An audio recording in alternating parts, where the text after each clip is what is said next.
Hello, this is your boy Miguel from the Mobile Mechanic 757. You know how I get down, I get straight to the point. This is a Jeep Wrangler. What year, man? 2011. 2011. The veteran is wondering why her car was smoking. Car, if you keep coming over, and you look right down there, it is leaking. That is the thermostat housing.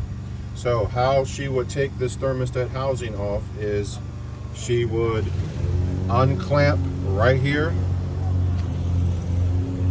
pull this red tab back, pull backwards, pull that completely off, pull this unit as one piece. She will then have two 10mm bolts, one here,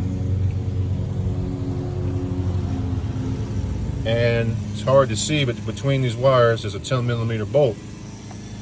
She will pull it off. Before she pulls it off, she will take a hose clamp this, wiggle this hose off, and then take the two 10mm bolts, pull off the thermostat housing, and put it back on. And then it'll be reverse order.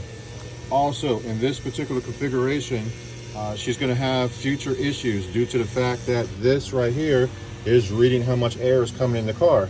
Somebody JB welded it, it's about to fall apart, and there's going to be extra air that's going to come in. It's going to cause her engine to start having vacuum leaks, and then she's going to notice it in her engine running like crap and maybe some misfires.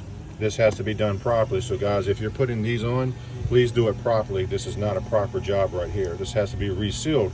But the problem is, if there's any kind of repairs, you just JB weld this together as one piece, but thank God this one's broke.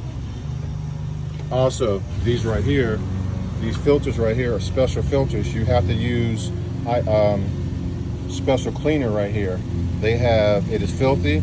Also, it has paint in it. This thing's not gonna be able to breathe. This is just a mechanic tip. If you like these videos, please like, subscribe, and share. Thank you.